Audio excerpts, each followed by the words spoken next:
नमस्कार, स्वागत है आपका बजट के इस विशेष कार्यक्रम में। इस वक्त हम मौजूद हैं दिल्ली यूनिवर्सिटी के Shri Ram college of commerce में और हमारे साथ मौजूद हैं यहाँ के बहुत सारे छात्र और साथ साथ हमारे साथ यहाँ पर एक पैनल है एक्सपर्ट्स का भी और हम चर्चा करेंगे बजट की। बजट जो कि वित्त मंत्री निर्मला सीतारमण ने पेश कर दिया है और उसके बाद से लगातार आप इसके बारे में तमाम विश्लेषण जो हैं वो सुन रहे हैं। लेकिन इस बजट से आम लोग कितने खुश हैं, कितने मायूस हैं, स्टूडेंट्स के लिए इसमें क्या है, इंडस्ट्री के लिए इसमें क्या है। हमने देखा कि ज़्यादातर जो मैन्युफैक्चरिंग है, जो इंडस्ट्री है, CII है, बाज़ार है, वो शुरू में इससे काफ़ी खुश नज़र आया, लेकिन उसके बाद बाज़ार में कुछ गिरावट भी दिखाई दी है। इसमें बहुत बड़े ऐलान हुए हैं टैक्स को लेकर, जिसको बहुत सारे लोग बहुत अच्छा संकेत मान रहे हैं।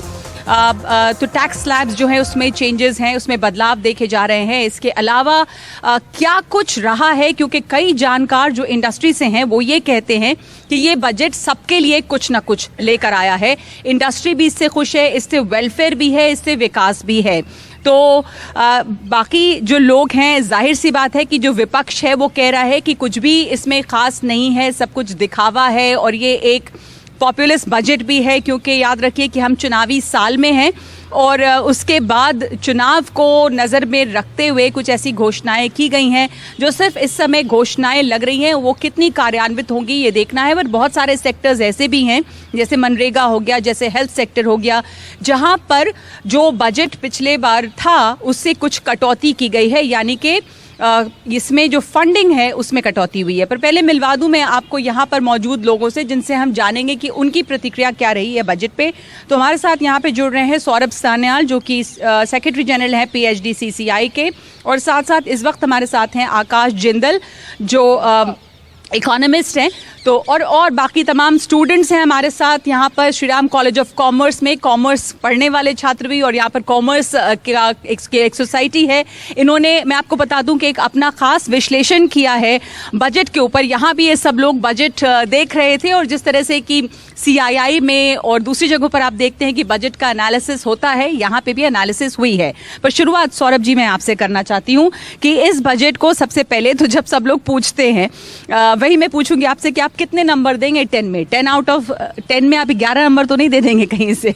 नमस्कार नगमा जी और सभी व्यूअर्स को मेरा बहुत ही धन्यवाद कि वो आज ये कार्यक्रम देख रहे हैं। आज का जो ये बजट है जो निर्मला जी ने, हमारी आदरणीय फाइनेंस मिनिस्टर ने प्रेजेंट किया है, it's an outstanding budget, it's an excellent budget, it's a demand infusing budget, it's a sustainable budget and it's going to be a growth oriented budget. यही मैं कह सकता हूँ शुरू में। तो आपने इसको कहा कि बहुत अच्छा बजट है, आउटस्टैंडिंग बजट है ये, और इससे जो है ग्रोथ बहुत बहुत बढ़ेगी, ग्रोथ और इन्वेस्टमेंट को काफ़ी बूस्ट मिलेगा। आकाश जी, आप कैसे देखते हैं इससे, किस तरह से निवेश इससे बढ़ने वाला है और किस तरह से मैन्युफैक्चरिंग सेक्टर को इससे बल मिलेगा? बाजार जो है शुरू में इसको देखकर काफ़ी जोश में था और बाजार में उछाल देखा गया, लेकिन बाद में कुछ गिरा भी। इसके क्या मायने आगे पूछेंगे। पहले प्रतिक्रिया आपकी बजट को लेकर। नगमा जी धन्यवाद इंट्रोडक्शन के लिए। मैं इकोनॉमिस्ट के साथ साथ टैक्स एक्सपर्ट भी हूँ। मैं आपने सबसे पहले नंबरों की बात की, 10 में से 9.5 नंबर इस बजट को दे रहा हूँ। आउटस्टैंडिंग बजट है, ये एक विजन डॉक्यूमेंट है हमारे प्रधानमंत्री मोदी साहब की गाइडेंस में, जो हमारी talented finance minister Nirmala Sitharaman ji लेके आई हैं। क्यों मैं ये कह रहा हूँ विजन डॉक्यूमेंट? ये आने वाले 10 साल तक देश में ग्रोथ इंश्योर करेगा। $5 ट्रिलियन इकोनॉमी का जो खूबसूरत ख्वाब हमने अपने प्रधानमंत्री साहब के साथ देखा है, उस तरफ ये बढ़ाएगा। इसमें कई चीज़ें अच्छी हैं। सबसे पहले 7 लाख रुपए तक जो कमाता है उसका इनकम टैक्स निल कर दिया गया है। यानी इसका मतलब क्या है, वो व्यक्ति जो मिडिल क्लास में है उसके पास हाथ में उसके पैसा आएगा, जिससे वो अपनी छोटी छोटी खुशियां, परिवार के साथ आउटिंग पे जाना, पिक्चर जाना, रेस्टोरेंट जाना, पिकनिक जाना, वो सब कर पाएगा। तो मिडिल क्लास जो छोटी छोटी खुशियों से महरूम था वो उसे मिलेगा। प्लस जब वो पिक्चर देखने जाएगा, शॉपिंग करने जाएगा, रेस्टोरेंट में खाना खाने जाएगा, डिमांड और कंजम्पशन बढ़ेगी। डिमांड और कंजम्पशन का मतलब है, मेरे युवा साथी जो पीछे बैठे हुए हैं उनके लिए बहुत सी नौकरियां बहुत आकाश जी कैसे ये नौकरियां आएंगी मैं आपसे जानना चाहूंगी, पर आप जो पहले कह रहे हैं कि सिनेमा घर जाएगा, होटल में जाएगा तो उनको जो खर्च करने के लिए उनकी जेब में पैसे हैं वो बढ़ेंगे। आप एक मिसाल देके मुझे समझा सकते हैं कि कितने पैसे बढ़ जाएंगे? मान लीजिए किसी की इनकम जो है वो 1 लाख रुपए है महीने में, तो पहले कितना वो टैक्स दे रहा था, अभी वो कितना टैक्स देगा और कितने पैसे बच जाएंगे जेब में? जी हाँ, मैं आपको जो है पूरी कैलकुलेशन भी दे दूंगा कि कितना आपको इनकम टैक्स जो है देना पड़ेगा और क्या अब आपको जो है मतलब क्या फर्क पड़ जाएगा, इतना क्या बच जाएगा जेब में जिससे आपको बहुत ज्यादा खुश होने की जरूरत है? जी हाँ, मैं आपको बता दूं 9 लाख तक आपकी इनकम है तो महज 45,000 रुपये आपको टैक्स देना पड़ेगा।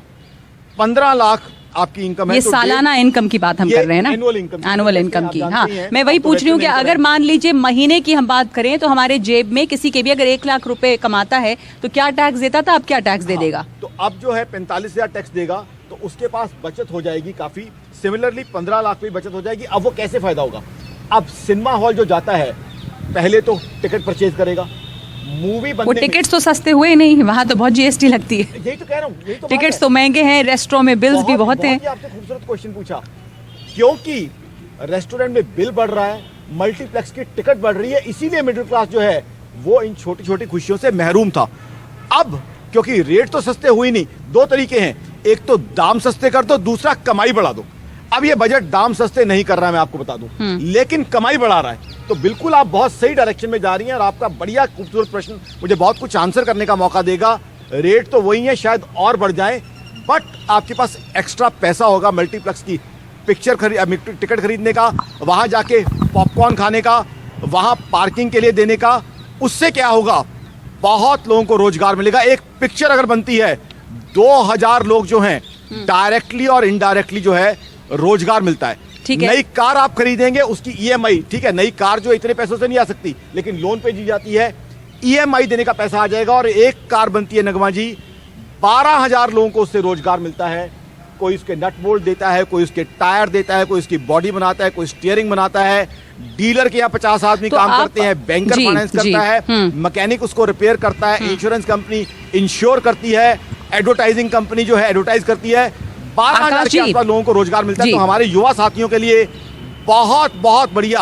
आकाश जी, मैं ये आपसे आगे समझूंगी कि आखिर ऐसा इसमें क्या हो गया जो अभी तक हम रोजगार की बात कर रहे थे, रोजगार की चिंता थी, रोजगार की अपॉर्चुनिटीज कम हुई हैं, लेकिन इस बजट के आने के बाद से रोजगार के मौके बहुत ज्यादा बढ़ जाएंगे। तो किस तरह से ये आपसे कुछ लोग हो सकता है सहमत नहीं भी हों, लेकिन मैं पहले आप लोगों से जानना चाहूंगी जो यहाँ पर स्टूडेंट्स हैं और कॉमर्स के स्टूडेंट्स हैं और इन लोगों ने भी अपनी एक एनालिसिस की है बजट के बाद कि इनको बजट क्या लगा। तो पहली प्रतिक्रिया, बजट से आपको कितनी उम्मीद जगी है? आप बोलना चाहेंगे? आपका क्या सवाल है, आप क्या कहेंगे? यस मैम, एक क्रिप्टो मार्केट से रिलेटेड चीज़ हम मुझे मिसिंग लगी कि जैसे क्रिप्टो टैक्स के रिडक्शन के बारे में कहीं कुछ जिक्र नहीं हुआ, क्रिप्टो टैक्स के बारे में कहीं इवन कुछ जिक्र नहीं हुआ। मेरे को ऐसा लगता है कि अगर हमें इंडियन इन्वेस्टर्स का पैसा इंडिया में ही रिटेन करना है तो हमें ऐसा एक एनवायरनमेंट क्रिएट करना होगा जिससे हम क्रिप्टो को सपोर्ट कर सकें और ऐसे रेगुलेशंस ला सकें जिससे हम क्रिप्टो को सही तरीके से रेगुलेट कर सकें। आप लोगों ने जो शुरू में सुबह में यहाँ पे बजट देखा और उसके बाद अपनी एनालिसिस की, तो मैं कुछ पॉइंट्स आपसे जानना चाहूँगी कि आपकी एनालिसिस, आप क्या नंबर देंगे और आपने इंडस्ट्री और वहाँ से जुड़े लोगों से देखा कि उन लोगों को बहुत आउटस्टैंडिंग लगा बजट, क्या आपको भी लगा? ये आप अपनी ऑनेस्ट ओपिनियन देंगे कि यूथ के लिए आपको उसमें क्या लगा? मैम, हमारी एक्सपेक्टेशन, यूथ की एक्सपेक्टेशन इस बजट से बहुत ज़्यादा थी और जब निर्मला सीतारमण जी ने 7 प्रायोरिटीज़ में एक यूथ का भी एक इम्पॉर्टेंट प्रायोरिटी दिया, यूथ के ग्रोथ के बारे में बात की, एजुकेशन सेक्टर के बारे में भी कुछ इम्पॉर्टेंट बात की, तो आई वॉज हाईली मोटिवेटेड। और ये जो 7 प्रायोरिटीज़ की बात की ना, आई वॉज रियली शॉक्ड, क्योंकि जब हम प्रीवियस बजट्स के बारे में देखते हैं तो ऐसे टॉपिक जैसे कि यूथ, ग्रीन इकोनॉमी, जब हम इंटरनेट ऑफ थिंग्स, ऐसी चीज़ों की बात करते हैं, डिजिटलाइजेशन की बात करते हैं, तो पहली बार आई कैन सी कि इन चीज़ों के बारे में बात हो रही है। एक पॉइंट जो मैं बोलना चाहूँगा वो हमेशा मुझे इम्प्लीमेंटेशन पार्ट पे कहीं ना कहीं लगता है, क्योंकि गवर्नमेंट ने बहुत सारे क्लेम्स किए हैं। गवर्नमेंट बोल रही है कि वो फिस्कल डेफिसिट को 5.9% ऑफ द जीडीपी कर देगी। सो मेरा ये सवाल है कि जब गवर्नमेंट इतना ज़्यादा कैपिटल एक्सपेंडिचर अपना बढ़ा रही है, हर जगह गवर्नमेंट हर सेक्टर में अगर बढ़ा भी रही है, तो वहाँ पे गवर्नमेंट उसको बैलेंस आउट कैसे करेगी? और जैसे हम न्यू एजुकेशन पॉलिसी की बात करते हैं, तो as a student I want to ask कि जब गवर्नमेंट ने न्यू एजुकेशन पॉलिसी लॉन्च करी तो गवर्नमेंट का जो एक्सपेंडिचर होना चाहिए था एजुकेशन पे वो सिग्निफिकेंटली इंक्रीज होना चाहिए, because we as a student because we need infrastructure. So वो गवर्नमेंट कैसे करेगी? जब गवर्नमेंट ने इतनी बड़ी पॉलिसी लाई तो गवर्नमेंट अब उसको इम्प्लीमेंटेशन कैसे करेगी, ये मेरा सवाल है। बहुत अच्छा सवाल है आकाश जी, आप इसका जवाब भी देना चाहते हैं। फिस्कल डेफिसिट पे सवाल है ये भी कि न्यू एजुकेशन पॉलिसी की बात हुई है, लेकिन इम्प्लीमेंटेशन के लिए पैसे जो हैं उसके बारे में, एक्सपेंडिचर के बारे में सवाल है। बहुत खूबसूरत सवाल है। सबसे पहले तो बहुत खुशी है कि इतने टैलेंटेड यंगस्टर्स के साथ हूं मैं जो इतने क्वालिटी क्वेश्चन पूछ रहे हैं। बधाई हो आपको, इतना अच्छा सवाल पूछा है। बेटा इसका जवाब ये है कि आज जब एग्जम्पशन मिल रही है 7 लाख की, तो इसका मतलब मैंने बताया कि बहुत से लोग मूवी देखने जाएंगे, घूमने जाएंगे, शॉपिंग जाएंगे। तो उसका मतलब क्या है? जब कोई व्यक्ति शॉपिंग करने जाता है, मूवी देखने जाता है, तो कितना टैक्स जनरेशन हो जाता है। मूवी में आप देखिए, मूवी का प्रोड्यूसर, मूवी का एग्जीबिटर, मूवी का एडवर्टाइजर, मूवी का स्टार, उसके बाद मूवी के पॉपकॉर्न बेचने वाला, सॉफ्ट ड्रिंक बेचने वाला, गाड़ी में आप पेट्रोल डलवाते तब मूवी पर देखने आकाश जाएंगे। जी सॉरी मैं बीच में टोक रही हूँ, मूवी देखने लोग जा ही नहीं रहे आजकल, ओटीटी पे देख ले रहे हैं। सिनेमा घर वाले परेशान हैं, और एक पठान फिल्म आई उसके बाद थोड़ा सा इनको उम्मीद जगी, लेकिन उसके पहले तो सिनेमा घर बंद हो रहे थे। तो हम एक मूवी इंडस्ट्री पे कितना बोझ डाल सकते हैं इसके लिए कि इनकम जनरेट होगा? नहीं, मूवी तो एक चीज होगी नगमा जी, मूवी के अलावा रेस्टोरेंट, केटरिंग। रेस्टोरेंट में जाना तो आज हिंदुस्तान का जो है फेवरेट पास टाइम है, सबका शौक है। पिकनिक्स पे जाना, आप ही ने, आपके चैनल ने बड़ी खूबसूरत स्टोरीज की थी कि आज मसूरी में, मनाली में इतने लोग घूमने पहुंच गए कि वहां होटल्स नहीं मिल रहे थे, चाय का कप महंगा हो गया था, वहां पांव रखने को जगह नहीं थी। तो ये क्या है? ये एस्पिरेशन है मिडिल क्लास की। अब वो जब जाके मसूरी में, मनाली में रहेंगे, होटल का कमरा बुक करेंगे, कितने लोगों को रोजगार मिलेगा, कितना टैक्स जनरेशन होगा।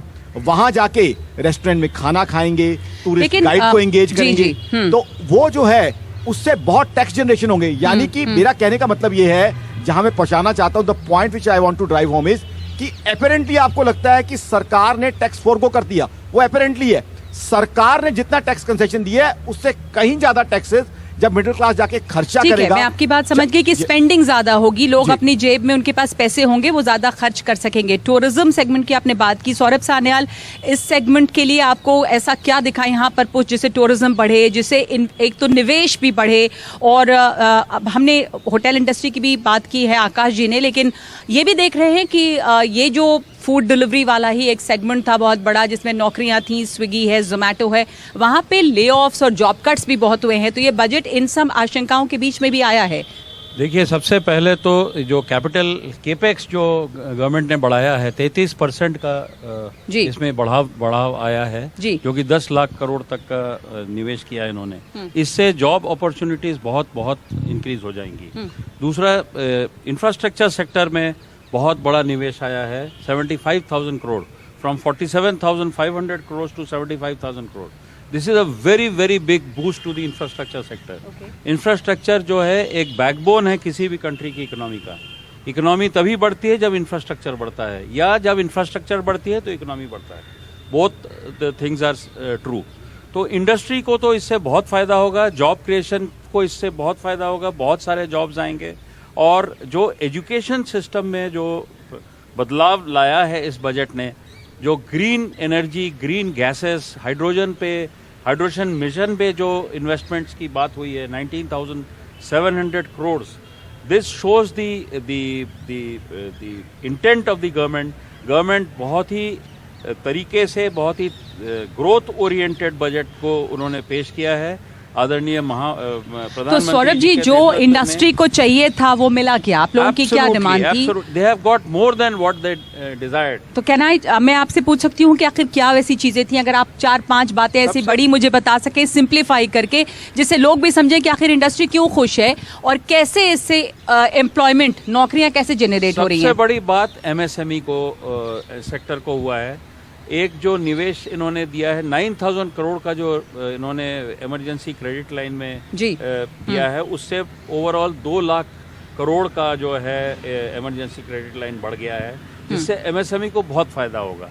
दूसरा जो कि ग्रोथ ओरिएंटेड है, जो MSME is the growth engine of the country. जी। दूसरा सबसे बड़ा इम्पोर्टेंट महत्व जो टैक्सेशन में आया है एमएसएमई को, कि जब तक उनके पास रियलाइजेशन नहीं होगा, जो क्रेडिट उनके पास नहीं आ जाता है या पेमेंट्स उनके पास नहीं आते, तब तक उनको टैक्स देने की जरूरत नहीं है। This is another very big relief to the MSME sector. तीसरी बात है कि जिनका इनकम जो सरचार्ज देते थे वो 37 मोर देन 42.6% का उनका टैक्स देते थे जो हाई लेवल इनकम में आते थे, और उस पर सरचार्ज मोर देन 37% होता था, वो अभी 25% हो जाएगा। So this is a very big reduction in the surcharge which has been again provided to ये इंडस्ट्री। ठीक है। So these are the major points, जिससे इंडस्ट्री को बूस्ट मिलेगा और इससे नौकरियां भी बढ़ेंगी और जॉब अपॉर्चुनिटीज बढ़ेगी। तो एक बात मैंने हमारे यहाँ बहुत सारे देश के अलग अलग हिस्सों से भी रिपोर्ट्स आई, हमारे सहयोगियों ने बातचीत की, उसमें से कुछ युवा ये पूछ रहे थे कि स्टार्टअप्स के बारे में बात है, लेकिन जो बच्चे अभी पढ़ रहे हैं, जब वो बाहर निकलते हैं पढ़ाई करके, जैसे यहाँ पर भी मौजूद तमाम लोग हैं, तो वो ये भी एक आशावान होते हैं कि हमें एक अच्छी नौकरी भी मिले। तो वो नौकरियां, स्टार्टअप छोड़ दीजिए, हर आदमी स्टार्टअप के लिए नहीं जाना चाह रहा या इंडस्ट्री में ही नहीं जाना चाह रहा, पर नौकरियां कहाँ बढ़ी हैं, क्या अपॉर्चुनिटीज दिखती हैं? सौरभ जी और आकाश जी, आप दोनों से इसके पहले कि मैं ब्रेक लूं। पहले बोलूंगा, since I am a veteran ji, army join करने लोग। Defence budget has got a very big boost. Defence को रिक्वायरमेंट है यंगस्टर्स की, डिफेंस में रिक्वायरमेंट है स्टार्टअप्स की, डिफेंस में मॉडर्नाइजेशन है, इंडिजनाइजेशन है। उसके लिए यंगस्टर, आज की जो पीढ़ी है, वो absolutely cut to join the armed forces. बिल्कुल, बहुत अच्छी बात। Directly but indirectly as startups. हाँ, नहीं तो ये एक हुआ, एक सेक्टर जहां आप देख रहे हैं अपॉर्चुनिटीज युवाओं के लिए। आकाश जी, इसमें ये भी है कि एम्प्लॉयमेंट अपॉर्चुनिटीज कम हुई, लगातार हमने ये देखा कि रोजगार घटे हैं, रोजगार के मौके घटे हैं, और स्टार्टअप्स हैं, बिजनेस है, इसमें जाते हैं लोग। लेकिन इस बजट के बाद जो हम बात कर रहे हैं कि एम्प्लॉयमेंट अपॉर्चुनिटीज बढ़ रही हैं, तो किस सेगमेंट में आपको बढ़ती हुई दिख रही हैं स्टूडेंट्स के लिए? कैपिटल एक्सपेंडिचर 10 लाख करोड़, इसका मतलब है हर फील्ड में। ये कॉमर्स के बहुत ब्रिलियंट बच्चे हमारे साथ हैं, कोई MBA करेगा, कोई CA करेगा, कोई CFA करेगा, सब एरियाज में, चाहे कोई इंजीनियर हो, आर्किटेक्ट हो, सब एरियाज में जॉब पड़ेंगी। क्यों? कैपेक्स का मतलब क्या है? कैपिटल एक्सपेंडिचर का मतलब क्या है? कोई ना कोई हाईवे बनेगा, कोई ना कोई बड़ी बिल्डिंग बनेगी, इंफ्रास्ट्रक्चर क्रिएट होगा, सी पोर्ट बनेगा, एयरपोर्ट बनेगा, प्लांट एंड मशीनरी लगेगी। अब सबसे पहले तो आते हैं, जब हाईवे बनता है तो उसमें सबको रोजगार मिलता है। हाईवे कंस्ट्रक्शन कंपनी में MBAs भी होते हैं, CAs भी होते हैं, इंजीनियर्स भी होते हैं, और वो मेरे भाई जो 600 रुपये दिहाड़ी कमाने वाला मजदूर है, वो भी रेलिवेंट है बहुत इकोनॉमी के लिए, उसको रोजगार मिलता है। राज मिस्त्री को रोजगार मिलता है, ट्रकर जो सामान लाता है उसको रोजगार मिलता है, सिक्योरिटी गार्ड खड़ता है वहां पे, उसको रोजगार मिलता है। उसके बाद आ जाइए आप मैन्युफैक्चरिंग प्लांट्स में। मैन्युफैक्चरिंग प्लांट्स 10-10 हजार 15 हजार लोगों को रोजगार देते हैं, और रोजगार की बहुत जरूरत है। रोजगार का डेटा दे दूं मैं, रशिया यूक्रेन वॉर की वजह से आज एक कड़वी सच्चाई है, अनएम्प्लॉयमेंट 8% से ऊपर है। दिसंबर 2022 का डेटा है, और हमारे बच्चे जानते हैं अर्बन अनएम्प्लॉयमेंट 10% से ऊपर है। तो ऐसे में एम्प्लॉयमेंट प्रोवाइड करना बहुत बड़ी प्रायोरिटी थी सरकार के लिए। और कुछ MNC से तो खबरें भी आ रही हैं, क्योंकि ग्लोबल रिसेशन है, ले ऑफ्स भी हुए हैं। तो आज की तारीख में ये जो कैपेक्स है बहुत नौकरियां जनरेट करेगा, आज नहीं, आने वाले 10 साल तक। लेकिन ठीक है, ये एक अच्छी बात है कि कैपेक्स जो है उसकी वजह से नौकरियां जनरेट होंगी। आपने मैन्युफैक्चरिंग सेक्टर की बात की कि कैसे वहां पे नौकरियां आएंगी, लेकिन मैं आपसे इस पर और सवाल पूछना चाहूंगी। बता दूं कि बहुत जगह पे बजट एलोकेशन जो है वो घटा भी है। जैसे मनरेगा है, उसका बजट घटा है, 73,000 करोड़ से घट के 60,000 करोड़ हुआ। PM कृषि सिंचाई योजना जो है उसमें घटा है बजट। नेशनल हेल्थ मिशन जो है उसमें 37,160 करोड़ से घट के अब 36,785 करोड़ है। तो बहुत बड़ी कटौती भी फंड्स में की गई है, बल्कि हेल्थ सेक्टर में भी कटौती हुई है। तो सौरभ जी, इसका जवाब क्या है कि कैपेक्स की आप लोगों ने बात की, आपने कहा ग्रोथ जो है उसको बूस्ट करता है, निवेश लाएगा ये बजट।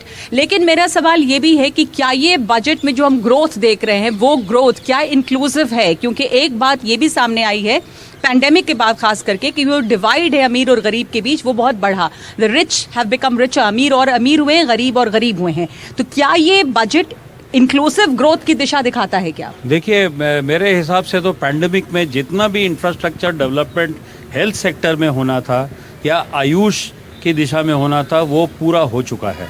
हमारे पास आज ऑक्सीजन की कोई कमी नहीं है। अभी भी बीमारियां तो बहुत हैं, पैंडेमिक रहेगी और आगे भी आएगी। जी जी, तो हेल्थ सेक्टर में कटौती जस्टिफाइड है क्या? इसमें कटौती नहीं है, उन्होंने इसको बैलेंसिंग एक्ट किया क्योंकि हमारे पास एक लिमिटेड बजट है, उस बजट को हमें उसके फैलाव को हमें देखना चाहिए। ठीक है, ठीक पहले पैंडेमिक में कोई दूसरा प्रायोरिटी था, health was the primary most priority sector. अभी आज के डेट में health is not the primary sector because infrastructure development हो चुका है। हमारे more than 2 lakh crore population को जो है, फार्मर्स की बात की गई कि किसानों को बहुत दिया गया है, पर यस कृषि में अगर दिया गया है तो पीएम कृषि सिंचाई में ही कटौती की गई है फंड्स में। पीएम सिंचाई पे कटौती की गई है। किसान विकास पत्र में या किसान के सब्सिडीज में कोई कटौती नहीं हुई है। आप इसको प्रो फार्मर के तौर पे देख रहे हैं बजट को? इट इज सर्टेनली तो ये बजट प्रो फार्मर भी है, pro farmer based budget, agriculture based भी है, ये मैन्युफैक्चरिंग और इंडस्ट्री को भी सूट कर रहा है। It's a very balanced budget. It is a very balanced budget. जी जी जी, बोलिए। थोड़ी सी राय यहाँ पे भिन्न है। हाँ, मेरे काबिल दोस्त से। देखिए, एग्रीकल्चरिस्ट, अन्नदाता हमारी इकोनॉमी के लिए बहुत बहुत रेलिवेंट है। मेरे हिसाब से हमारे अन्नदाता, हमारे किसान भाई को जो कुछ मिलना चाहिए था उतना उसे नहीं मिला। देखिए, बजट को मैंने 10 में से 9.5 नंबर दिए हैं, आधा नंबर काटा है। कहीं ना कहीं लगातार नेशनल न्यूज़ चैनल से मैं डिमांड कर रहा था और हमारे किसान भाई के लिए बहुत अच्छा होता अगर डीजल हम सस्ता कर देते। डीजल पे central government central excise charge करती है, अगर सेंट्रल एक्साइज रिड्यूस कर दिया होता तो हमारे किसान भाई के लिए डीजल बहुत रेलिवेंट है। ओके। और साथ ही साथ उससे, please allow me to complete sir, उससे महंगाई भी कम हो जाती, बिकॉज जितना भी खाने पीने का सामान है, देखिए अब जितना भी खाने पीने का सामान है, सब्जियां, दूध, सब कुछ डीजल पे ट्रेवल करता है, तो ट्रांसपोर्टेशन सस्ती होती, उनके दाम कम होते। बिकॉज ये बजट एक चीज है, कमाई बढ़ाने वाला है, बट हमें बजट चाहिए था जो कमाई बढ़ाने के साथ साथ महंगाई भी घटाए। ठीक है, कमाई बढ़ गई, आप चीजें आप खरीद सकते हो, बट महंगाई घटाने के, इन्फ्लेशन रिडक्शन में बजट उतना कारगर नहीं जो है। महंगाई जहाँ पे है वहीं पर अभी रहेगी ऐसा लग रहा है। मैंने एक सवाल पूछा था, आप में से कोई अगर इस बात को, मैं सौरभ जी आऊंगी आपके पास। पॉइंट बताना चाहता था बोलिए। कि प्रधानमंत्री जी के नेतृत्व में निर्मला जी ने जो एग्रीकल्चर एक्सेलरेटर फंड पर निवेश किया है, जिसमें स्टार्टअप्स, जिसको डिजिटल प्रमोशन मिलेगा एग्रीकल्चर सेक्टर में, और ये farmer centric solution for crop planning के लिए ये एग्रीकल्चर एक्सेलरेटर फंड का ठीक है, एक ठीक बजट है। रखा है। तो आप दोनों तुम्हारे साथ अभी हैं, मैं आप लोगों के पास आऊंगी, पर हमारे साथ इतने सारे युवा हैं, स्टूडेंट्स हैं, उनकी भी थोड़ी राय ले लूं कि क्या है। आप लोगों ने तो इस बजट को अंक भी दिए और एनालिसिस की है। आप में से कोई बोलना चाहें, कोई सवाल है, कोई टिप्पणी है, ऐसा आप उधर या कोई भी, तो अपने सवाल के साथ आप हाथ उठा सकते हैं। हाँ, मैं माइक पास करूं, आप अपना सवाल या अपनी एनालिसिस, बजट आपको कैसा लगा या क्या सवाल है? हाँ, तो हम जैसे जानते हैं कि 3 साल पहले PLI स्कीम आई थी, जिससे मैन्युफैक्चरिंग सेक्टर को काफ़ी बूस्ट हुआ था। एंड हमने लास्ट ईयर भी देखा था कि जो PLI स्कीम है उसको हमने 14 सेक्टर्स के लिए, मतलब 14 सेक्टर से बेनिफिट कर रहे थे। और इस साल भी आशाएं थी कि ये जो सेक्टर्स हैं वो बढ़ाए जाए, 14 सेक्टर से ज़्यादा करे जाए। स्पेशली EV की हम बात करें तो इस बजट में हमने देखा कि लाइक EVs में ज़्यादा फोकस था, पर अगर हम PLI स्कीम लाइक सेक्टर्स में बढ़ा देते जो कि रॉ मटेरियल्स EVs में यूज़ हो रहे हैं, तो फिर EV में और भी ज़्यादा लाइक फ़ायदा होता। इनका जो पॉइंट है उसके ऊपर आप जी, इनका जो पॉइंट है इस पर आप टिप्पणी करेंगे कुछ? आकाश जी। जी जी जी, बहुत ही अच्छा सवाल पूछा है बच्चे ने। PLI स्कीम को बढ़ावा देते हैं तो उसका मतलब क्या है? मैन्युफैक्चरिंग बढ़ती है। अब मैन्युफैक्चरिंग बढ़ाने के 2 तरीके हैं, एक तो है PLI, दूसरा मैन्युफैक्चरिंग बढ़ाने का तरीका क्या है? डिमांड को बढ़ा दिया जाए। अगर डिमांड हम क्रिएट कर देते हैं बेटा, तो उससे अपने आप मैन्युफैक्चरर टेम्प्टेड होता है, जब उसे पता है कि मेरे से 15,000 मोटरसाइकिल की डिमांड आ रही है, 15,000 स्कूटर की डिमांड आ रही है, 5,000 गाड़ियों की डिमांड आ रही है, AC की डिमांड आ रही है, LED की डिमांड आ रही है, तो ऑटोमेटिकली वो मैन्युफैक्चर करता है। तो इसके लिए मेरे हिसाब से डिमांड को बढ़ाना कहीं ज्यादा बढ़िया काम था। और ये बजट मैं दावे के साथ कह सकता हूं, मेरी ऑर्गेनाइजेशन akashjindal.in का दावा है, बहुत हद तक डिमांड बढ़ाएगा, हर घर में डिमांड बढ़ाएगा, गांव देहात में डिमांड बढ़ाएगा, बड़े शहरों में डिमांड बढ़ाएगा। ठीक है, ओके। तो इससे जो है, और क्रिप्टो में भी एक सवाल पूछा गया था, अगर आप कहें तो उसका जवाब दे दूं। वापस आएंगे इस सवाल पे। कुछ और मैं सवाल ले लूं पहले, और भी लोगों के सवाल हैं और लोगों की ओपिनियन भी है। मैं पहले आपसे पूछूं कि आपको ये बजट, आपने इतनी तारीफ सुनी बजट को, क्या आपको जब आपने ये बजट देखा तो क्या समझ में आया? आप तमाम जानकार लोग हैं, कॉमर्स पढ़ते हैं, और आप बैठ सकते हैं, बैठिए। तो आपको कैसा लगा ये बजट? मैं बाइक पकड़ी हुई हूं। पहले तो सभी को जय श्री राम। बजट मुझे बहुत सही लगा, मैं जितना अभी तक पढ़ पाया। मैं चाहता हूँ कि मैं आगे जाके इसके बारे में और जानूँ, पर अभी मेरे को एक कन्फ्यूज़न है जो मैं इनसे पूछना चाहता हूँ कि टैक्स रेजिम के बारे में बहुत बातें की जा रही हैं कि एग्जम्पशन 7 लाख तक किसी को पैसा नहीं देना पड़ेगा। तो मैं ये जानना चाहता हूँ कि ये सिर्फ न्यू टैक्स रेजिम में लगा है, पर ओल्ड टैक्स रेजिम में ऐसा क्यों नहीं हुआ है? क्योंकि ओल्ड टैक्स रेजिम में हमें बहुत सारे डिडक्शन, एग्जम्पशन मिलती थी जिसमें बहुत लोग इन्वेस्टमेंट करते थे। तो अब वो सरकार ऐसा क्यों चाहती है कि वो इन्वेस्टमेंट कम हो जाए? वो क्यों हम लोग डोनेशन अपना कम करें? तो मतलब जो लोग इन्वेस्ट कर रहे थे एटीसी और एटीडी के तहत भी निवेश करते थे, ये ओल्ड टैक्स रिजीम और न्यू टैक्स रिजीम, जैसा कि बताया वित्त मंत्री ने आकाश जी, वो साइमल्टेनियसली है, लेकिन ऐसा लगता है कि जो थ्रस्ट है, जो पुश है, वो न्यू टैक्स रिजीम की तरफ है। तो इन दोनों का डिफरेंस भी कैसे समझा जाए? बहुत बढ़िया सवाल पूछा, और ये सवाल जब से बजट अनाउंस हुआ है तमाम चैनल्स पे लोग मुझसे पूछ रहे हैं। बेटा आपको बता दूं, 7 लाख रुपए की जो एग्जम्पशन है, यानी 7 लाख रुपए तक आपकी कमाई है, तो आपको कोई टैक्स नहीं देना। इसमें ना आपका न्यू टैक्स रिजीम एप्लीकेबल है, ना old tax regime, free regime है। 7 लाख तक अगर आपकी कमाई है तो किसी भी टैक्स रिजीम के अंडर आप फॉल नहीं करते हैं। आप मजे कीजिए, उस पैसे से पिक्चर देखिए, घूमिए फिरिए, मजे कीजिए। अब जो टैक्स रिजीम है, नए और पुराने, वो आते 7 लाख के बाद। 7 लाख से ऊपर आपकी इनकम है, 7 लाख 1,000 है, 8 लाख है, तब जाके आपको ये डिसाइड करना है कि आपको न्यू टैक्स रिजीम में जाना है। और ये दोनों साथ साथ चलेंगी अभी, न्यू टैक्स रिजीम और ओल्ड टैक्स रिजीम, दोनों सिस्टम जो है वो साथ साथ चलेंगे। बिल्कुल, दोनों साथ चलेंगी। बट फिर लोगों को ये सवाल रहेगा कि विच इज मोर प्रॉफिटेबल, हम किस टैक्स रिजीम की तरफ जाएं? वो बता देता हूं मैं। अब वो हर एक को अपनी सूटेबिलिटी देखनी है नगमा जी। ठीक है। अब देखिए, मान लीजिए किसी को न्यू टैक्स रिजीम अट्रैक्टिव लग रहा है, लेकिन उसने बहुत बड़ा हाउसिंग लोन ले रखा है। हाउसिंग लोन होते हैं 16 साल 18 साल के लिए। अब उसमें वो मैरिड एक तरीके से पुराने टैक्स रिजीम के, क्यों?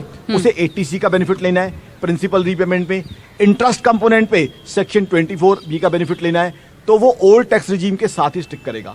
जो नया युवा है, जिसने पहली बार नौकरी ज्वाइन की है, पहली बार कमाई की है, उसके पास बड़ी खुली चॉइस है कि वो न्यू टैक्स रिजीम में जाए या ओल्ड टैक्स रिजीम में जाए। तो वो हर एक को अपनी सूटेबिलिटी देखनी है, तो हर एक का इंडिविजुअल बेस पे। बिल्कुल अपना चॉइस होगा। अभी इसका जनरलाइज आंसर नहीं है, लेकिन धीरे धीरे समझ में आएगा आप लोगों को कि भी आपके लिए क्या ठीक है। आप अपनी सुविधा के अनुसार और अपनी आर्थिक स्थिति के हिसाब से उस टैक्स रिजीम को, ये टैक्स सिस्टम को चुन सकते हैं। एक छोटा सा ब्रेक ले रही हूं मैं यहाँ पर। हम श्रीराम कॉलेज ऑफ कॉमर्स में मौजूद है, हमारे साथ पैनल ऑफ एक्सपर्ट्स हैं और साथ साथ सारे छात्र जिनके पास बहुत दिलचस्प सवाल हैं और अपने भविष्य के बारे में भी, और ये कि इस बजट से क्या बदला है या क्या इससे आशाएं जगती हैं। एक ब्रेक के बाद लौटते हैं हम।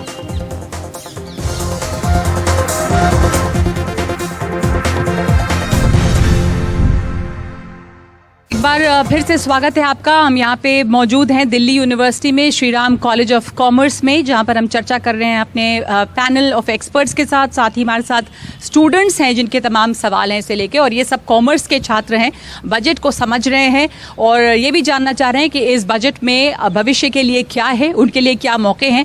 और हमारे साथ पैनल में जुड़ रहे हैं इस समय हरवीर सिंह, जो आर्थिक विशेषज्ञ हैं, पत्रकार हैं। सबसे पहले मैं आपसे जानना चाहूँगी कि हमने बहुत सुना इंडस्ट्री से, मैन्युफैक्चरिंग से, सब लोग बहुत खुश हैं, बाजार बहुत खुश था। हालांकि पहले बाजार में उछाल दिखाई दी, बाद में कुछ गिरा भी। आप कैसे आंकेंगे इस बजट को? कहा जा रहा है कि विकास, वेलफेयर सभी को बैलेंस करने वाला बजट है। देखिए, मेरा ख्याल से ये बजट, भले ही हम ये कहें कि इलेक्शन बजट नहीं है, मेरा मानना है कि बहुत बड़े तबके को खुश करने की कोशिश की है, लेकिन थोड़ा कैमोफ्लेज भी करता है। मतलब अगर बजट में सबसे ज़्यादा निगाह लोगों की रहती है कि टैक्स में क्या हुआ है, पर्टिकुलरली इनकम टैक्स में। कई बजट के बाद उसमें जो चेंज आया है, लेकिन अगर आप देखेंगे कि न्यू टैक्स रिजीम में जाके आपको कुछ एडवांटेज मिलता है। या फिर आप लोगों को एनकरेज कर रहे हैं आप कुछ बचाइए मत, आप सिर्फ टैक्स मत दीजिए, यहाँ पर आप जाइए। तो जो सेविंग्स हैं या जो इंसेंटिव हैं आपका, अगर अभी भी आप एटीसी या आपका मेडिकल इंश्योरेंस या HRA, LTC ये सब लेंगे तो आपको अभी भी पुराना रिजीम बेहतर है, इसमें ऐसा कुछ आपको एक्स्ट्रा नहीं दिखता। दूसरा मेरा पॉइंट है कि इसमें जो बहुत बड़ा पुश किया है कि कैपिटल इन्वेस्टमेंट और इंफ्रास्ट्रक्चर को लेकर के, बट जो एग्रीकल्चर और रूरल सेक्टर है उसके जो प्रोविज़न है बजट में, उनमें या तो कटौती की गई है या फिर वो एकदम स्थिर है। जैसे मनरेगा में कटौती है, आपका जो ये प्रोविज़न है, इवन सब्सिडीज़ को कम किया गया है। हालांकि सब्सिडी कुछ तो कंपल्सन है, जब ज़रूरत होगी तो वो बढ़ जाएंगी, लेकिन अगर मैं प्रोविज़न देखूं तो उसमें बहुत सारा उस तरीके के चेंजेस हैं। प्लस एक प्रॉब्लम क्या है कि इस बजट में, वैसे भी पिछले साल भी इसी तरह का था कि आप नंबर नहीं बताते, आप कहते 66% जंप किया, कहाँ से किया।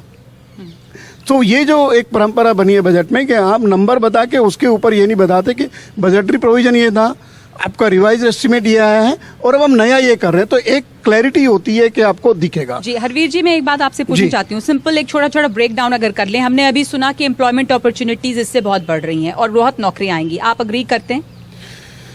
मैं देखिए, हाँ, कैपिटल इन्वेस्टमेंट है, इंफ्रास्ट्रक्चर इन्वेस्टमेंट है, वहाँ पर इसका एक इम्पैक्ट जॉब क्रिएशन पे आएगा। I agree with that point. ठीक है, यहाँ पे किसानों के लिए ये प्रो कृषि बजट लग रहा है आपको? इसमें किसानों के लिए क्या है बजट में, मैं ये समझ नहीं पा रहा हूं। महिलाओं के लिए क्या है? महिलाओं को बोल दिया गया कि 2 लाख रुपए आप बैंक में अपने रखें, सेविंग्स करें और उसके ऊपर आपको इंटरेस्ट मिलेगा। पर विपक्ष ने सवाल उठाया कि कितनी महिलाएं जिनके पास 2 लाख रुपए की सेविंग है? बिल्कुल, एक तो जो बहुत बड़ी तादाद हमारी है देश में आबादी की, उनके पास इतनी सेविंग्स नहीं है। दूसरे, अभी आपको 7.25% तो इंटरेस्ट आपको बैंक में मिल ही रहा है, जो नॉर्मल जो फिक्स डिपॉजिट्स हैं, और अगर आप सीनियर सिटीजन है तो आपको 7.75 मिल रहा है, तो बड़ी द अट्रैक्शन।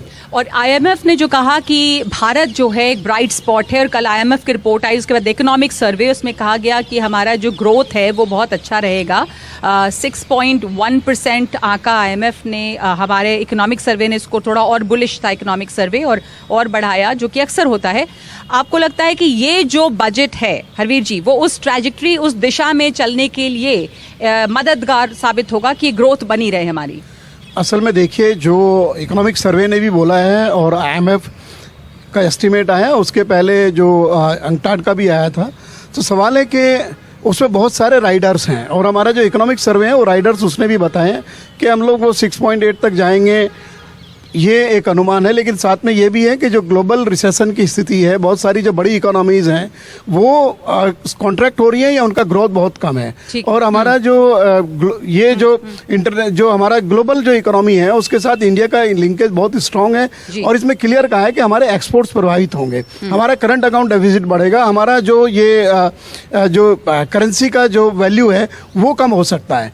तो ये सारे राइडर्स के साथ में 6.8 की बात करता है। एंड जो IMF ने 6.1 कहा है, अगर आप देखो पिछला एस्टिमेट, पहले जब आगे आगे ये साल चलेगा, क्योंकि वो लोग कैलेंडर ईयर में लेते हैं, तो वो कई बार पिछली बार भी रिवाइज किया था, तो ये ग्रोथ। और दूसरा पॉइंट है कि ये लकीली हमारे लिए पिछले 4-5 मानसून बहुत नॉर्मल है, weather is good, agriculture is supporting our economic growth. अगर आप इंडस्ट्री में जाओगे, देखिए इंडस्ट्री ने आज मार्केट में उछाल भी हो गया, सब कुछ हो गया, but can you tell me what is the manufacturing growth? 1.16% in the current fiscal, और 7% ग्रोथ के बाद मैन्युफैक्चरिंग की, तब आपका 1% आपको जॉब ग्रोथ आता है। तो आप क्लियरली इतने होपफुल नहीं हैं, लेकिन ये आप एक रियलिस्ट बता रहे हैं कि इसमें बहुत अभी ऊंच नीच की भी गुंजाइश है। पर मैं पहले आप कुछ स्टूडेंट्स के पास जाना चाहूंगी, और आप लोगों के बहुत सारे सवाल हैं, फिर मैं आऊंगी इस जवाब के लिए। आपको कैसा लगा बजट का? आप, अगर मैं पूछूं कि आपके लिए हाईलाइट क्या था, क्या आपको इसमें से समझ आया और अच्छा लगा, क्या बुरा लगा?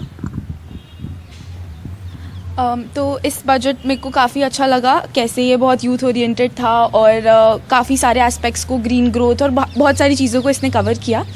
बट एक चीज़ जो मेरे को नहीं समझ आई वो ये थी कि अगर हम खर्चा देखें, मतलब एक्सपेंडिचर देखें, तो वर्ल्ड का जो एक्सपेंडिचर इंडेक्स है उस पर हम लोग 144 पे अप्रॉक्स लाई करते हैं आउट ऑफ 200 कंट्रीज़ में से। एंड बट हम, मतलब साइज़ एंड पॉपुलेशन वाइज देखें तो हम one of the largest countries हैं। तो ऐसा क्यों है कि इतनी बड़ी कंट्री होने के बावजूद हमारा एक्सपेंडिचर इतना पीछे लाई करता है। हम देखें अगर हमारा सस्टेनेबल डेवलपमेंटल गोल ट्रैकर जो है उसमें भी हम बहुत पीछे लाई करते हैं। तो इतना खर्चा हो रहा है, मतलब पैसा जो है जो गवर्नमेंट अलॉट करती है वो जा कहाँ रहा है अगर हम इतना पीछे लाई करें। ठीक है, तो एक्सपेंडिचर के ऊपर आपका सवाल था, मैं जवाब लूंगी, लेकिन एक क्वेश्चन और ले लूँ यहाँ पर। आपका भी क्वेश्चन है, फिर आपके पास आऊँगी। हाँ, आपका सवाल क्या है? खड़े हो। मेरा सवाल सस्टेनेबिलिटी पे है कि ये बजट बहुत बात कर रहा है सस्टेनेबिलिटी पे, पर जैसे एसडीजी ट्रैकर में देखा गया कि इंडिया 121 रैंक पे आ गया, जो हमारी नेबरिंग कंट्रीज़ भी हमसे ऊपर है। तो इस बजट में सस्टेनेबिलिटी को कैसे ग्रोथ मिलेगी? ओके, एक्सपेंडिचर, सस्टेनेबिलिटी, और आपका सवाल क्या है? मैम मेरा सवाल है एजुकेशन को लेके, बिकॉज ASCR की अभी रिपोर्ट आई थी that pandemic has really reduce the learning particularly in primary education, but budget में उस पर कोई काम ही नहीं हुआ है, और इनफैक्ट जो एजुकेशन का बजट है वो भी बिल्कुल स्लाइटली इंक्रीज़ हुआ है। और सेकंड पॉइंट ये है कि ये इलेक्शन ईयर का बजट है, और इसमें हम हमेशा देखते हैं कि जो फिस्कल डेफिसिट को तय किया जाता है in the budgetary estimate, it is really there is a wide gap between the budgetary estimate and revised estimate, particularly in the election year budgets. So what is the guarantee that this time the government will be able to strike the target of 5.9%? Okay, एक एक करके। हाँ, अभी मैं आऊँगी क्योंकि हम फिर सवाल के जवाब भी ले लें, और आप में से कौन जवाब देना चाहेगा? सबसे पहले मैं पूछना चाहती हूँ, एक्सपेंडिचर की बात है कि एक्सपेंडिचर जो है हमारा वो अभी तक इतना ज़्यादा रहा नहीं, तो एक्सपेंडिचर पे हम इतने नीचे क्यों हैं और कैसे ये बढ़ सकती है? आप बोलना चाहते हैं आकाश जी? जी, एक्सपेंडिचर को तो 10 लाख करोड़ रुपए जो है कैपेक्स के लिए आ रहा है, और दूसरी है जो बच्चे ग्रोथ की बात कर रहे हैं, सस्टेनेबिलिटी की बात कर रहे हैं, ग्लोबल एजेंसीज कह रही हैं 2027 में 2027 में India would be the third biggest economy. 2035 में फर्दर एस्टिमेट है will be a 10 trillion. Akash ji sorry, एक मिनट टोक रही हूँ बीच में। उन्होंने बोला कि सस्टेनेबल डेवलपमेंट गोल्स जो है वहां हमारी अभी स्थिति पोजीशन नीचे है। वो इस बजट में ऐसा क्या है जो उम्मीद जगाता है कि हम उसमें ऊपर उठेंगे? वो इसी पे आ रहा हूँ। कैपिटल एक्सपेंडिचर का मतलब है सस्टेनेबिलिटी आएगी इकोनॉमिक ग्रोथ में, बिकॉज कैपिटल एक्सपेंडिचर ऐसा नहीं है कि आज आपने पैसा खर्चा और उसका रिजल्ट आपको आज ही मिल गया, 6 महीने में 9 महीने में मिल गया। कैपिटल एक्सपेंडिचर का मतलब ये है कि वो ग्रोथ सस्टेनेबल ग्रोथ होगी। वो ग्रोथ वो है जिसका 8 साल, 10 साल, 12 साल, 15 साल आपको मिलेंगे। वो एक विजनरी ग्रोथ है। और एक छोटी क्लैरिफिकेशन दे दूं, और एक क्लैरिफिकेशन है छोटी सी। ओल्ड टैक्स रिजीम में क्योंकि आपको तमाम तरह के टैक्स एग्जेम्पशन मिल रही हैं, तो वहाँ 7 लाख की एग्जेम्पशन लिमिट अवेलेबल नहीं है। सर मैं और आपके हरवीर जी, इस पर आपका क्या कमेंट होगा? आपने दोनों सवाल सुने, बल्कि एजुकेशन के बारे में भी सवाल था, उस पर आपका जवाब। देखिए, अनफॉर्चुनेटली हम लोग बजट का साइज बढ़ाते जा रहे हैं, 45 लाख करोड़ तक बजट का साइज पहुंच गया है। लेकिन अगर आप ग्राउंड पे देखोगे, जो एसडीजी की बात आती है, हेल्थ और एजुकेशन, ये 2 ऐसे पैरामीटर हैं जो कि बहुत इंपॉर्टेंट है एसडीजी के हिसाब से। सो उसमें हम लोग कहाँ खड़े हैं, उसके ऊपर अभी एक टिप्पणी इसलिए हो रही है कि ये हम क्यों नहीं उसको इम्प्रूव कर पा रहे, क्योंकि जो ये ओवरऑल हमारा जो एक्सपेंडिचर है, अगर आप देखो, आप डिजिटल लाइब्रेरी बना देंगे। अरे भाई, आप ये बताइए कि जो रूरल इंडिया में आपका जो कोविड के टाइम पे जो लर्निंग का इतना बुरा हाल हुआ है, वो लर्निंग गैप जो हुई है उसको कवर करने के लिए कुछ दिखता है क्या बजट में? आप मुझे बताइए कि आप यहाँ से बाहर जाएंगे, आपका 2G कनेक्शन तो चलता नहीं है, आप लोगों को कहते हैं कि आप सीधा डिजिटलाइज कर लीजिए। I think there is a huge gap. और आपका भारत नेट का क्या हो रहा है? तो एक बड़ा डिजिटल डिवाइड जिसे मैं कहूँगा, हमें उस भ्रम से बाहर निकलना चाहिए। और फिजिकली हम ये कहते हैं पब्लिक प्राइवेट पार्टनरशिप में हॉस्पिटल्स आ रहे हैं, मेडिकल कॉलेज आ रहे हैं, बट मैं ये आपको ये बताना पड़ेगा कितने सीट्स क्रिएट हुए हैं। और इसीलिए जो हमारा जो माल न्यूट्रिशन का लेवल है, अभी भी हमारे जो बच्चे हैं उनका ग्रोथ का जो इशू आ रहा है, माल न्यूट्रिशन का इतना हंगर का इशू है, why we are still forced to feed 81 crore. आप देखें ना, 81 करोड़ लोगों को हमें फ्री खाना देना पड़ रहा है। क्यों देना पड़ रहा है? क्योंकि हम वहाँ पे एसडीजी के जो पैरामीटर्स हैं या जो पॉवर्टी का लेवल है, जो लोगों का अपना जो सस्टेनेबिलिटी है, वहाँ पर हम लोग बहुत अभी भी बहुत कमजोर हैं। फाइनेंस मिनिस्टर ने ये बात का जिक्र भी किया कि हम लोगों ने 81 करोड़ लोगों को खाना खिलाया पैंडेमिक में भी, पर ये स्थिति क्यों है कि हम इतने लोगों को खाना अभी भी खिलाने की जरूरत भी पड़ रही है? मैं ये कहूँ कि पैंडेमिक में तो खिलाया ही, नेशनल फूड सिक्योरिटी एक्ट में सस्ता खाना था, प्लस प्रधानमंत्री गरीब कल्याण अन्न योजना में 5 किलो फ्री था। अभी जो है गवर्नमेंट ने अभी अनाउंस किया 1 साल के लिए 5 किलो अनाज नेशनल फूड सिक्योरिटी एक्ट के तहत फ्री देना पड़ रहा है। मेरा कहना है कि इसका मतलब ये है कि जो 81 करोड़ लोग हैं, क्या वो 2 वक्त का खाना खाने के और लिए एक- उतना भी कमाई नहीं कर पा रहे हैं। It's a question on us जी, और इसलिए मैंने शुरुआत में भी ये पूछा सेलिब्रेट था, करने की बात जिसका- नहीं है। बिल्कुल, हम शुरुआत में भी मैंने सवाल पूछा था, लेकिन अभी जवाब साफ इसमें मिला नहीं कि क्या ये जो ग्रोथ दिख रही है इसमें वो इंक्लूसिव है। पर इसके पहले एक मैं ब्रेक लूँ, छोटा सा कमेंट आपसे सौरभ जी के डिजिटल डिवाइड की भरपाई हो एजुकेशन के मामले में, ऐसा कुछ दिखता है इस बजट में? खास करके पैंडेमिक में बहुत बड़ा ये गैप आया है। 100% दिखता है नगमा जी। पैंडेमिक के टाइम पे ही डिजिटलाइजेशन पर जोर हुआ, उसकी वजह से डिजिटलाइजेशन हमारे देश में बढ़ा। एक आम आदमी से लेकर के, एक सब्जी वाले से लेकर के, एक स्टूडेंट तक सब लोग अपने अपने जो हैंड हेल्ड डिवाइसेस थे, अपने जो उसका भरपूर उपयोग किया। बहुत डिजिटलाइजेशन आया। लेकिन अभी भी सौरभ जी, माफ कीजिएगा मैं आपको बीच में रोक रही हूँ, एक छोटा सा ब्रेक लूंगी, वापस आऊंगी इस पे, क्योंकि अभी भी एक बहुत बड़ा डिवाइड और बच्चे जो गरीब सेगमेंट्स में थे वो पिछड़े हैं, क्योंकि डिजिटाइजेशन इतना हुआ और लोग अगर डिजिटल माध्यम से पढ़ रहे थे तो इन बच्चों तक शिक्षा नहीं पहुंची। ये भी एक फैक्ट है। ब्रेक ले रही हूँ, एक लौटेंगे हम इस चर्चा पे।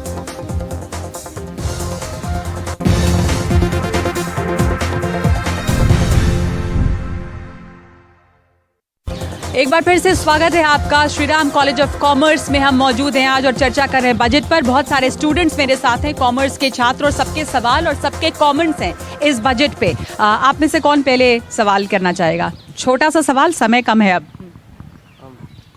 आज का बजट मुझे बहुत पसंद आया, बट उसमें एक ही चीज़ दिख रही है कि जो इम्प्लीमेंटेशन है वो बहुत ज़्यादा डाउटफुल दिख रहा है। क्योंकि जैसे निर्मला सीतारमन जी ने आज अपने प्रायोरिटी 6 में यूथ डेवलपमेंट की बात करी, जिसके अंदर उन्होंने ऑन द जॉब ट्रेनिंग और न्यू एज कोर्सेज की बात करी, बट उसके लिए उन्होंने कोई एजुकेशन के बजट में कुछ खास बढ़ोतरी नहीं दिख रही है। तो ये सब कैसे होगा? तो वही सवाल कि इम्प्लीमेंटेशन कैसे होगा, ये एक सवाल लगता है कि अनाउंसमेंट हो जाता है। एक आ रही हूँ मैं। हाँ, आपका सवाल। मैं माइक पकड़ी हूँ, आप खड़े हो जाओ। ठीक है, बैठ के पूछ लो। हाँ। मेरा सवाल ये है कि किसानों के लिए काफ़ी पब्लिक इंफ्रास्ट्रक्चर बनाने की बात हुई है जो कि बेसिकली डिजिटल है। तो क्या हमारे किसान इतने एबल और इतने लिटरेट है कि वो उसका सही उपयोग कर सके और उन्हें उसका इस्तेमाल करने में परेशानी ना हो? कि पहले तो उनको इतना डिजिटल लिटरेसी होनी चाहिए, उसके बाद वो कुछ करेंगे। आती हूँ मैं आपके पास भी। जी, आप अपना सवाल पूछिए। आज की डेट में किसानों की सबसे बड़ी समस्या जो है वो है एग्रीकल्चरल क्रेडिट की। अगर हम पूरी वैल्यू चेन को देखें तो किसानों को समय समय पे क्रेडिट की ज़रूरत पड़ती है, लेकिन जब निर्मला सीतारमण जी ने सहकार से समृद्धि की बात की तो उन्होंने अपना बिलीव कोऑपरेटिव सिस्टम में जताया है, जिसको हम जानते हैं कि it's plagued by mismanagement and inefficiency. तो क्या हमें प्राइवेट प्लेयर्स और एग्रीटेक की तरफ बढ़ना चाहिए या फिर से वही ट्रेडिशनल जो हमारा सिस्टम था क्रेडिट कोऑपरेटिव सोसाइटीज़ का, उसकी तरफ उसी में धंसा रहना चाहिए? तो इस एग्रीकल्चर सेक्टर के लिए जो बातें कही गई हैं उसमें आपको भी शक है कि इम्प्लीमेंटेशन कैसे होगा और कितनी तरह की समस्याएं यहाँ पे आने वाली हैं? आती हूँ मैं आपके पास में। आपको बजट लगा कैसा? आपको अपने लिए कुछ दिखा इस बजट में? मेरे तो है, लेकिन मुझे बजट काफ़ी कॉम्प्रिहेंसिव लगा, पर मुझे एक सेक्टर मिसिंग लगा कि टेलीकॉम सेक्टर। जैसे हम लोग डिजिटल इकोनॉमी की बात कर रहे हैं, तो वहाँ अगर रूरल में आप किसी का इनकम 1 लाख रुपया, तो वो आप 3,000 रुपया नहीं दे सकता ना रिचार्ज करने के लिए। तो BSNL को रिवाइव क्यों नहीं किया जाता? आप प्लान्स लाते हैं कि BSNL को रिवाइव करें, लेकिन अभी तक 4G नहीं आया, तो 5G कहाँ से आएगा BSNL में? मतलब 4G ठीक से नहीं काम कर रहा, कई जगह 2G भी नहीं चल रहा यहाँ से निकल के, अभी बता रहे थे हमारे एक एक्सपर्ट। तो कैसे आप आगे की बात कर रहे हैं? हाँ जी, आपका क्या कंसर्न है, चिंता है बजट को लेके? या कल माननीय प्रधानमंत्री श्री नरेंद्र मोदी जी ने कहा था कि जब इंडिया कल बजट प्रेजेंट करेगा तो पूरी दुनिया की निगाहें हम पर होंगी, एंड आई बिलीव वो काफ़ी इम्पैक्टफुल था। बट इस बजट में सर ने भी जैसे जिक्र किया कि ये एक डिमांड इंक्रीजिंग बजट है, जिससे AD इंक्रीज होगा और GDP भी ज़रूर बढ़ेगा। बट मेरा कंसर्न ये है कि हम सप्लाई चेन डिस्ट्रप्शंस पे क्यों नहीं बात कर रहे हैं? सप्लाई चेन डिस्ट्रप्शंस बहुत ज़्यादा हुई हैं, उनमें किस तरह से सुधार लाया है हम लोगों ने, या क्या और करना है और करना चाहिए? जी, आप पूछिए। ये बजट ओवरऑल मुझे काफ़ी कॉम्प्रिहेंसिव लगा, बट जो एक चीज़ मुझे मिसिंग लगी कि जो हमारा एक long term capital gain tax है उसको थोड़ा सा कम करना चाहिए था। बिकॉज हमारे देश में काफ़ी FII आ रहा है, और अगर हम FII को और प्रमोट करना है तो हम उनको ये प्रमोट करना चाहेंगे कि आप ज़्यादा टाइम तक अपनी सिक्योरिटीज़ होल्ड करो और उस पर हम कम टैक्स लेंगे रादर देन शॉर्ट टर्म। तो इसलिए मुझे लगता है ये चीज़ मुझे एक मिसिंग लगी, बट ओवरऑल इस बजट को मैं 10 में से 9, 9.5 नंबर ज़रूर दूंगा। तो ज़्यादातर लोग, आप में से भी ज़्यादातर लोगों को लगा है कि काफ़ी एक कॉम्प्रिहेंसिव बजट है और इसमें से अच्छे नंबर मिल रहे हैं आपको। युवाओं के लिए, यूथ के लिए कुछ इसमें ऐसा लगा कि बहुत अच्छा कहा गया है, या आपको इस बजट में कुछ कमी भी लग रही है?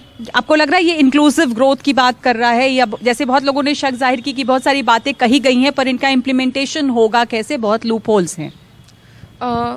मैं पहले तो ये कहना चाहूँगी कि काफ़ी बैलेंस्ड बजट है, तो मुझे इस चीज़ की थोड़ी सी अच्छा जो मुझे लगा वो ये है। और प्लस हेल्थ केयर सेक्टर, हम सस्टेनेबल गोल्स की बात कर रहे थे, तो मुझे हेल्थ केयर सेक्टर में कुछ कमी दिखाई दी। मुझे ऐसा लगता है कि 2019 में जीडीपी का बस 1.4% दिया गया था और इस साल 2.4% है, तो उतना ज़्यादा इंक्रीज़ नहीं है, जबकि कोविड के बाद हमें ऐसा लगता है कि ये काफ़ी ज़्यादा इम्पॉर्टेंट सेक्टर है, तो शायद ये उतना काफ़ी नहीं है। महिलाओं के लिए कुछ इसमें आपको लगा फॉर वुमेन? महिला सशक्तिकरण के लिए मुझे लगा कि काफ़ी सारी चीज़ें नई आई हैं, और जैसे अब एनीमिया, हेल्थ सेक्टर में ही हम बात करते हैं, तो एनीमिया जो एक काफ़ी बड़ी बीमारी है, तो जिसे 2047 तक एलिमिनेट करने की बात कर रहे हैं। आप लोगों ने बड़े ध्यान से सुना है बजट को, और तमाम ये एक बड़ी बात है यहाँ पर कि सारे बहुत इंटेलिजेंट और ध्यान से सुनने वाले स्टूडेंट्स बैठे हैं। बजट की बारीकियों को उन्होंने ध्यान से सुना है। आपके पास मैं आ रही हूँ, एक आप पूछना चाह रहे थे, कहना चाह रहे थे कुछ, पहले मैं माइक आपको दूँ फिर। जी, मेरा बहुत एक छोटा सा प्रश्न है कि असंगठित क्षेत्र में बहुत से आय अर्जित करने वाले ऐसे लोग हैं जिनकी इनकम मैं जानता हूं, कईयों का नाम तक बता सकता हूं, यहाँ बताऊंगा नहीं, कि वो साल में 60-70 लाख 1-1 करोड़ रुपए कमाते हैं, प्रॉपर्टी डीलर खासकर, और बहुत अच्छे से मैं जानता हूं, और वो कम से कम 50-60 लेन देन करवाते हैं, लेकिन वो 1 रुपया भी टैक्स नहीं देते हैं। कल ही हमारी वो ऐसे प्रॉपर्टी डीलर से 5 से बात हुई, बोला कि सर मैं ना टैक्स दिया हूँ ना कभी दूंगा, मैं बहुत अच्छा पैसा कमाता हूँ, आप क्या करवा लेंगे, जो करवाना है करवा लीजिएगा। तो मैं ये कह रहा हूँ कि गवर्नमेंट अगर कुछ स्कीम लाए, कुछ भी वैसा उन पे कंट्रोल करे, तो जो हम लोग सैलरी होल्डर जो टैक्स इतना पे कर रहे हैं, 1-1 रुपया पर टैक्स पे कर रहे हैं, उस पर कम से कम बोझ कम पड़ेगा, ये भी बहुत जरूरी है। आपने बहुत सारे लोगों के जो दुखती रग है उस पर हाथ रख दिया कि एक बहुत बड़ा असंगठित क्षेत्र भी है, और उसमें ये है ज़रूर कि उनमें से बहुत सारे बहुत गरीब लोग भी हैं, पर बहुत सारे ऐसे लोग भी हैं जो अच्छा कमा रहे हैं, पर बावजूद इसके वो टैक्स नेट से बाहर हैं। तो ये बार बार बात होती है कि कैसे इन तमाम लोगों को हम टैक्स नेट के अंदर लाएं, टैक्स कम करें, ताकि वो लोग टैक्स नेट और फैले। सर, आपका सवाल क्या है, फिर मैं कुछ जवाब लूँगी। मेरा सवाल नहीं है, एक छोटा सा कमेंट है। हायर एजुकेशन में न्यू एजुकेशन पॉलिसी के बाद ग्रेजुएशन 3 साल की जगह 4 साल का कर दिया गया है। इट मीन्स कि 33% क्लासेस की रिक्वायरमेंट होगी, 33% कंप्यूटर्स की रिक्वायरमेंट बढ़ेगी, 33% तो, लेकिन बजट में 40,000 करोड़ से सिर्फ 44,000 करोड़ की वृद्धि अगर हो रही है, तो इट मीन्स कि न्यू एजुकेशन पॉलिसी के लिए इनको कोई सीरियसनेस मुझे नहीं दिखती है। मुझे लगता है कि हायर एजुकेशन के लिए गवर्नमेंट को सीरियस होना चाहिए। अगर वो बात करते हैं विश्व गुरु की, बात ही सिर्फ करते हैं, मैं उसके लिए कर सकता हूँ, कह सकता हूँ कि सिर्फ ये एक शब्द है, इसके सिवा धरातल पे कोई भी प्लानिंग इनके पास नहीं है। धन्यवाद। बिल्कुल, आपने एक सटीक पॉइंट उठाया, सही मुद्दा के। अगर हम न्यू एजुकेशन पॉलिसी की बात करते हैं, उसके लिए अलॉटमेंट क्या है और ज़मीन पे वो कार्यान्वित कैसे होगी, उसके लिए क्या दिखता है? आपका जो सवाल था वो भी, उस पर भी मैं कमेंट लूँगी। आप पूछिए, आप पूछना चाहते हैं? मैम, मेरा सवाल प्राइवेटाइजेशन से रिलेटेड है। तो हमने देखा था पिछले साल का जो बजट था उसमें 65,000 करोड़ का इन्होंने ऐलान किया था कि इतना प्राइवेटाइजेशन होगा, तो ना वो क्लेम अभी अकम्प्लिश हुआ है। हम देख रहे हैं IDBI बैंक का भी अभी प्राइवेटाइजेशन कंप्लीट नहीं हुआ है। 2 अदर बैंक्स का इन्होंने क्लेम किया था। प्लस इस साल का जो बजट था उसमें इसका कोई मेंशन नहीं था प्राइवेटाइजेशन का, तो जो कंसिस्टेंसी होती है वो कहीं पे मिसिंग है।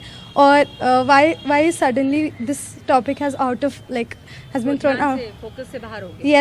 Yes ma'am, exactly. ओके, मैं थोड़ा जवाब ले लूँ मैं, कई सारे लोगों के सवाल आ गए, या अगर आप कुछ पूछना चाहते हैं? अरे पूछना जस्ट कमेंट है। जो मेरी अंडरस्टैंडिंग है बजट की, मेरे हिसाब से जो जितने भी बजट पेश हुए हैं इस सरकार द्वारा, उसमें सबसे अच्छा बजट मुझे लगा ये। बाकी जो बहुत सारी चीज़ें हैं कहने के लिए, लेकिन दो तीन जो चीज़ें हैं, पहली जो बात मुझे समझ में आ रही है कि इसमें डिस्पोजेबल इनकम बढ़ेगा, लोगों का टैक्स लायबिलिटी कम हो रहा है, डिस्पोजेबल इनकम बढ़ेगा, उस हिसाब से उनकी डिमांड बढ़ेगी। लेकिन डिमांड बढ़ेगी, सप्लाई नहीं बढ़ेगा, तो फिर वहीं मुद्रास्फीति बढ़ेगी, इन्फ्लेशन बढ़ेगा। मैम, और जो एक दूसरा कमेंट है, चूँकि most of the population India का रूरल एरियाज़ में रहता है, तो रूरल एरियाज़ को डेवलपमेंट के लिए कुछ खास प्रोविज़न मुझे समझ में नहीं आया, एग्रीकल्चर पे फोकस उतना नहीं दिखा मुझे। एक चीज़ और मैम लास्ट का, जो पीएम आवास योजना है, यदि पिछले साल से हम कंपेयर करें तो पिछले साल भी टारगेट पूरा नहीं हुआ था। 48 लाख मकान बनाने के टारगेट थे, लेकिन 26 लाख करोड़ 26 लाख ही बने। इस बार बजट उससे इन्हांस हो गया, तो जब पिछले साल ही बजट जो टारगेट था वो पूरा नहीं हुआ, तो ये इस बार बजट इन्हांस होने का जो मीनिंग मुझे समझ में। ओके, मैं एक एक करके प्लीज, और अब मैं ये भी बता दूं आप लोगों को कि हमारे पास समय अब खत्म हो गया है, पर मैं आपने बहुत सारे सवाल सुने, तो यहाँ से शुरुआत करते हैं। हरवीर जी, आप उनमें से किसी भी सवाल का जवाब देना चाहें? आपने बहुत सारे स्टूडेंट्स के सवाल सुने, और एक तो टैक्स के बारे में था कि असंगठित क्षेत्र में कुछ लोग बहुत कमाते हैं, हम टैक्स नेट को वाइडन करने की बात करते हैं, पर कैसे करें, वो तो टैक्स इसमें आते नहीं हैं। देखिए, अब तो एनुअल इन्फॉर्मेशन रिपोर्ट भी बनता है, और सवाल है कि कई बार टैक्स डिपार्टमेंट ने ये कोशिश की जो हाई वैल्यू ट्रांजैक्शंस हैं उनको रिकॉर्ड किया जाए और उसके बाद वो उसका फॉलो अप किया जाए, लेकिन ये पिछले कई फाइनेंस मिनिस्टर के टाइम से चल रहा है। हाँ। ये जसवंत सिंह जी के टाइम से शुरू हो गया था, लेकिन वो जो सज्जन अभी कह रहे हैं उनकी बात वैलिड है। अभी बड़ी तादाद में ऐसे लोग हैं जो बहुत बड़ा पैसा कमाते हैं लेकिन टैक्स नेट से बाहर है। दूसरा पॉइंट मेरा था कि ये बिल्कुल वैलिड सवाल, कई लोगों ने ये पॉइंट रेज किया कि इसमें जो एग्रीकल्चर सेक्टर है उसके लिए बहुत ज़्यादा कुछ नहीं दिखता। इंफ्रास्ट्रक्चर की बात है, मैं ये कहूँ कि एग्रीकल्चर इंफ्रास्ट्रक्चर को लेकर के क्या इरिगेशन या बाकी जो इंफ्रास्ट्रक्चर होता है एग्रीकल्चर के लिए बात की गई, डिसेंट्रलाइज जो स्टोरेज सिस्टम लागू करेंगे, but where is the budget for that, where is the provision for that. हमारे पास अब समय खत्म हो गया है, इसी के लिए मैं और सवाल नहीं ले पाऊंगी, पर सौरभ जी आपसे एक आखिरी कमेंट। आपने कहा कि बजट आउटस्टैंडिंग है, पर बहुत सारे क्रिटिसिज्म भी आपने सुने, तो आप ये सबको सुनकर अगर एक आप सम अप करना चाहें बजट को। मैं तो ये कहूँगा कि ये बजट इस गवर्नमेंट का 2014 से लेकर के 2023 तक में बेस्ट बजट है, बहुत ही बैलेंस्ड बजट है। इंडस्ट्री के लिए, लेकिन एजुकेशन की बात सुनी आपने कि न्यू एजुकेशन पॉलिसी लागू हुई, लेकिन कोई उसके लिए विजन नहीं है लागू करने के लिए। नहीं, but there are many gaps जो कि स्पेल आउट नहीं किया है द ऑनरेबल फाइनेंस मिनिस्टर ने, जो अभी अगले 1 महीने के अंदर अंदर खुलेंगी। The fine print will come in the focus, and I'm sure she will look into all the aspects of what has not been announced today will be announced. पर ओवरऑल जो ये बजट है, ज्यादातर लोगों का मानना है कि अगर 10 में से नंबर देने हो तो 9, 9.5 तो दे ही रहे हैं यहाँ पर मौजूद लोग। बहुत सारी लूपहोल्स हैं, फाइन प्रिंट बजट की समझ में आया कि आकाश जी माफ कीजिएगा, आपको और मौका नहीं दे पा रही, पर आपने अपनी बात ज्यादातर रख ली है। तो इस वक्त हमारे साथ इतना ही। बजट की जो एनालिसिस है, स्टूडेंट्स के क्या कहते हैं, एक्सपर्ट्स क्या उस पर समझ रहे हैं, सोच रहे हैं, वो आपने सुना। तो अभी इस कार्यक्रम में इतना ही।